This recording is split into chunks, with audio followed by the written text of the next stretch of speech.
Hello students, ಎಲ್ಲರಿಗೂ ನಮಸ್ಕಾರ. So ನಮ್ಮ SR ನೀಟ್ ಕನ್ನಡ ಯೂಟ್ಯೂಬ್ ಚಾನಲ್ಗೆ ಎಲ್ಲರಿಗೂ welcome.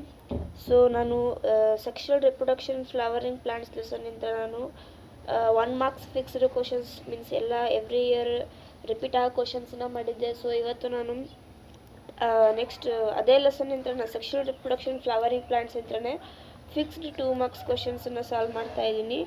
So let's we do it. Okay, so ನಾನು ಎಕ್ಸ್ಪ್ಲೇನ್ ಮಾಡೋದಕ್ಕಿಂತ ಮುಂಚೆ ಎಲ್ಲರೂ ಯೂಟ್ಯೂಬ್ ಚಾನಲಿಗೆ ಸಬ್ಸ್ಕ್ರೈಬ್ ಮಾಡಿ, ಮತ್ತು ವಿಡಿಯೋ ತುಂಬ ಇಷ್ಟ ಆದರೆ ಯೂಸ್ಫುಲ್ ಆದರೆ ಲೈಕ್ ಮಾಡಿ. ಓಕೆ, ಸೊ 2 ಮಾರ್ಕ್ಸ್ ಕ್ವಶನ್ಸಲ್ಲಿ ಫಿಕ್ಸ್ಡ್ ಮೀನ್ಸ್ ಯಾವಾಗಲೂ ಪ್ರೀವಿಯಸ್ ಇಯರ್ ಎವ್ರಿ ಇಯರ್ ಕೇಳ್ತಾನೆ ಬಂದಿದ್ದಾರೆ.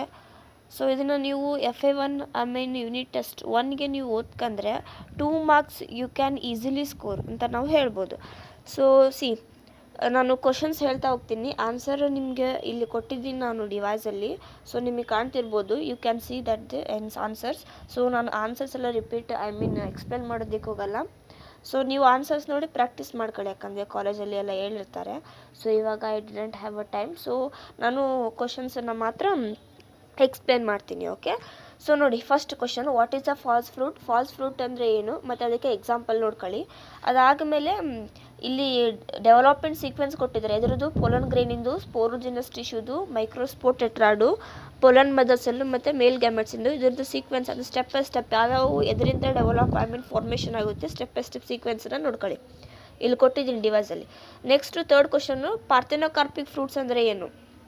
ಅವ್ರ ಎಕ್ಸಾಂಪಲ್ ಕೇಳಿಲ್ಲ, ಬಟ್ ನೀವು ಎಕ್ಸಾಂಪಲ್ನ ನೆನ್ಪಿಟ್ಕೊಳ್ಳಿ. ಸೊ MCQಸಲ್ಲಿ ಕೂಡ ಅದು ಹೆಲ್ಪ್ ಆಗುತ್ತೆ.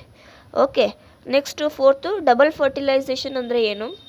ನೆಕ್ಸ್ಟು ಅಪೋಮಿಕ್ಸ್ ಅಂದರೆ ಏನು, ಅದ್ರ ಇಂಪಾರ್ಟೆನ್ಸ್ ಅದನ್ನು ನೋಡ್ಕೊಳ್ಳಿ. ನೆಕ್ಸ್ಟು ಪೊಲನ್ ಗ್ರೈನ್ಸಿಂದು ಡಯಾಗ್ರಾಮ್, ಪೊಲನ್ ಗ್ರೈನ್ಸಿನ ಡಯಾಗ್ರಾಮ್ NCERTಯಲ್ಲಿ ಇದೆ, ಯು ಕ್ಯಾನ್ ಸಿ ದೇರ್. ಮತ್ತು ಜರ್ಮ್ ಟ್ಯೂಬ್, ಪೊಲನ್ ಗ್ರೈನ್ ಜೊತೆಗೆ ಅದರದ್ದು ಜರ್ಮ್ ಟ್ಯೂಬ್ ಡ್ರಾ ಮಾಡಬೇಕಂತೆ, ಮತ್ತು ಅದರ ಜೊತೆಗೆ 2 ಮೇಲ್ ಗ್ಯಾಮೆಟ್ಸು ಕೂಡ ಡ್ರಾ ಮಾಡಬೇಕಂತೆ. ಸೊ ಅದನ್ನು ನೋಡ್ಕೊಳ್ಳಿ. ನೆಕ್ಸ್ಟು ಸೆಲ್ಫ್ ಇನ್ಕಂಪ್ಯಾಟಿಬಿಲಿಟಿ ಅಂದರೆ ಏನು? Why does self in pollination not lead to seed formation in self incompatible ಸ್ಪೆಷೀಸ್?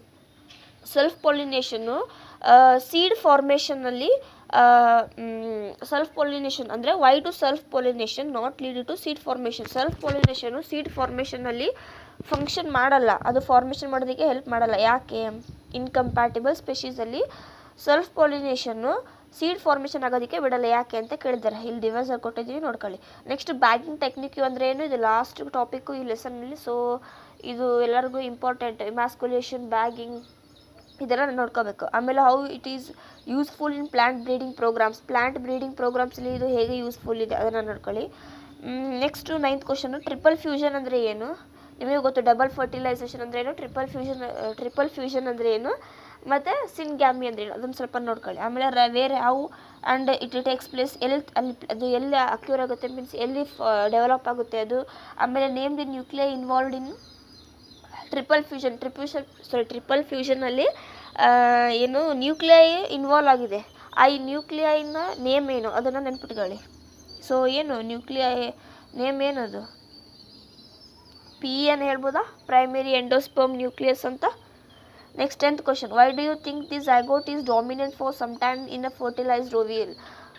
ಕೆಲವೊಂದು ಸಲ ಫರ್ಟಿಲೈಸ್ಡ್ ಓವಿಯಲಲ್ಲಿ ಝೈಗೋಟು ಡಾಮಿನೆಂಟ್ ಮೀನ್ಸ್ ತುಂಬ ಮುಖ್ಯ ಅಂತ ಹೇಳ್ತೀವಿ. ಅದು ಯಾಕೆ ತುಂಬ ಮುಖ್ಯ ಅಂತ ಹೇಳ್ತೀವಿ? ಸೊ ಅದು ನೋಡ್ಕೊಳ್ಳಿ.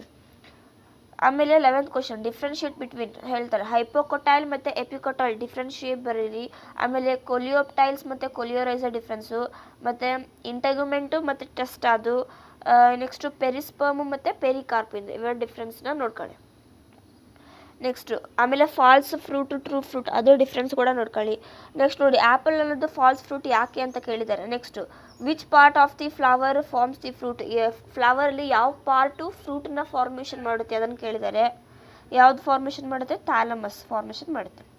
Next what is mean by emasculation? Emasculation ಅಂದರೆ ಏನು?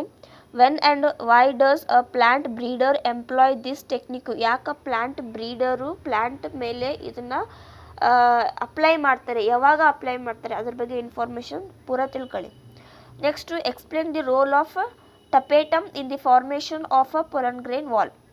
ಪೊಲನ್ ಗ್ರೈನ್ ವಾಲ್ ಒಳಗೆ ಟಪೇಟಮ್ ಇರುತ್ತೆ. ಟಪೇಟಮ್ ಫಂಕ್ಷನ್ ಏನು? It nourishes the pollen grains, ಮತ್ತು ಇಟ್ ಪ್ರೊಟೆಕ್ಟ್ಸ್, ಮತ್ತು ಅದು ಏನೇನು ಫಂಕ್ಷನ್ ಮಾಡುತ್ತೆ ಅದೆಲ್ಲ ನೋಡ್ಕೊಳ್ಳಿ, ಕೊಟ್ಟಿದ್ದೀನಿ ವಿತ್ ಆನ್ಸರ್ಸ್ ಕೊಟ್ಟಿದ್ದೀನಿ. ನೆಕ್ಸ್ಟು ವಿಂಡ್ ಪೊಲಿನೇಟೆಡ್ ಫ್ಲವರ್ಸ್ ಇದು ಕ್ಯಾರೆಕ್ಟರ್ಸ್ ನೋಡ್ಕೊಳ್ಳಿ.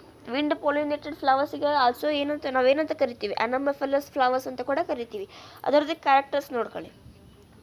ಏನು ಹೇಳ್ಬೋದು, ಫ್ಲವರ್ಸ್ ಸ್ಮಾಲ್ ಇರ್ತವೆ ಮತ್ತು ಸ್ಮೂತ್ ಪೌಡರ್ ಇರ್ತವೆ. ಆಮೇಲೆ ಪ್ರೊಡ್ಯೂಸ್ ಇನ್ ಲಾರ್ಜ್ ಕ್ವಾಂಟಿಟಿಯಲ್ಲಿ ನಾವು ಪ್ರೊಡ್ಯೂಸ್ ಮಾಡ್ಬೋದು. ನೆಕ್ಸ್ಟ್ ಏನು ಮಾಡಿ ಹೇಳ್ಬೋದು, ಪ್ರೋಟ್ರಾಂಡ್ರಿ ಮತ್ತು ಪ್ರೋಟೋಗೈನಿ. ಇದನ್ನು ಜಾಸ್ತಿ ಕೇಳಿಲ್ಲ, ಬಟ್ ಆದರೆ ಇದನ್ನು 2022 ಅಲ್ಲಿ ಕೇಳಿದರು.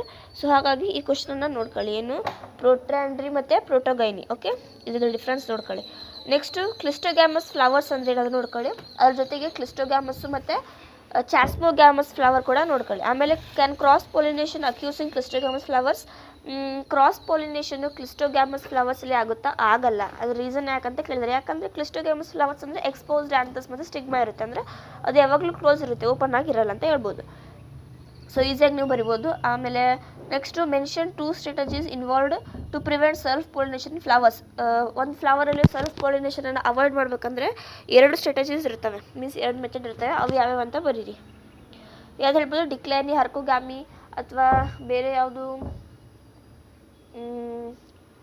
ಬೇರೆ ಇನ್ನು 7 ಏನೋ ಇದ್ದಾವೆ, ಅವನು ನೀವು ಬರಿಬೋದು. Next write the significance of, ಯಾವುದಾದ್ರೂ ಬರಿಬೋದು. Write the significance of double fertilization. Double fertilization ಇಂದು ಸಿಗ್ನಿಫಿಕೆನ್ಸ್ ಮೀನ್ಸ್ ಅದರ ಫಂಕ್ಷನ್ ಏನಂತ ಬರೀರಿ. ಅದಾಗಿಮೇಲೆ ಗಿಟೆನೋಗಾಮಿ ಮತ್ತು ಎಕ್ಸನೋಗಾಮಿದು ಡಿಫ್ರೆನ್ಸ್ ಬರೀಬೇಕು. ಸೊ ಗಿಟೆನೋಗಾಮಿ ಅಂದ್ರೇನು, transfer of pollen from anther to stigma of the same plant. ಬೇರೆ ಬೇರೆ ಫ್ಲವರು ಬಟ್ ಸೇಮ್ ಪ್ಲಾಂಟಲ್ಲೇ ಇರುತ್ತೆ ಫ್ಲವರ್, ಅದು ಗಿಟೆನೋಗಾಮಿ. ಎಕ್ಸನೋಗಾಮಿ ಅಂದ್ರೆ ಡಿಫ್ರೆಂಟ್ ಫ್ಲವರು ಮತ್ತು ಡಿಫ್ರೆಂಟ್ ಪ್ಲಾಂಟ್. ಒಂದು ಪ್ಲಾಂಟ್ ಇಂದ ಒಂದು ಫ್ಲವರ್, ಒಂದು ಪ್ಲಾಂಟ್ ಇಂದ ಒಂದು ಫ್ಲವರ್ ಪೊಲಿನೇಷನ್ ಆಗೋದಕ್ಕೆ ನಾವೇನಂತ ಕರಿತೀವಿ, ಎಕ್ಸನೋಗಾಮಿ ಅಂತ ಕರಿತೀವಿ. ಸೊ ಇಷ್ಟು ಹೇಳಿದ್ದೀನಿ ನಾನು. ಸೊ ಆನ್ಸರ್ಸು ಡಿವೈಸಲ್ಲಿ ಕಾಣ್ತಿದ್ದೆ, ಅದನ್ನು ನೋಡ್ಕೊಳ್ಳಿ. So okay, thanks. So video ಇಷ್ಟ ಆದರೆ ಲೈಕ್ ಮಾಡೋದನ್ನು ಮರಿಬೇಡಿ. ಸೊ ಅದಕ್ಕಿಂತ most important your marks. So ಮಾರ್ಕ್ಸ್ನ ನೋಡಿ ಹೇಗೆ ತೆಗಿತೀರೋ ಅನ್ನೋದು. Marks is very important for everything. So ನೋಡಿ, FA1 ಟೆಸ್ಟ್ ಅಂತ ನೆಗ್ಲೆಕ್ಟ್ ಮಾಡಬೇಡಿ. ಈಗೇನು ನೀವು ಪ್ರಾಕ್ಟೀಸ್ ಮಾಡಿ ಕಷ್ಟಪಟ್ಟು ಬರೆದಿರ್ತೀರೋ ಅದನ್ನೇ ಬೋರ್ಡ್ ಎಕ್ಸಾಮಲ್ಲಿ ಅದೇ ಕೂಡ ನಿಮಗೆ ಹೆಲ್ಪ್ ಮಾಡುತ್ತೆ. ಇದು FA1, don't neglect it. Okay, neglect ಮಾಡೋದಕ್ಕೆ ಹೋಗಬೇಡಿ. ಓಕೆ, ಸೊ ಓಕೆ, ಬಾಯ್. ಮತ್ತು ಸಬ್ಸ್ಕ್ರೈಬ್ ಮಾಡಿ. ಓಕೆ, ಫಸ್ಟ್ ಸಬ್ಸ್ಕ್ರೈಬ್ ಮಾಡಿ ವಿಡಿಯೋನ ಆಫ್ ಮಾಡ್ಕೊಳ್ಳಿ. ಓಕೆ, ಸಬ್ಸ್ಕ್ರೈಬ್ ಮಾಡಿ. Okay guys, all the best for your exam students. Thank you.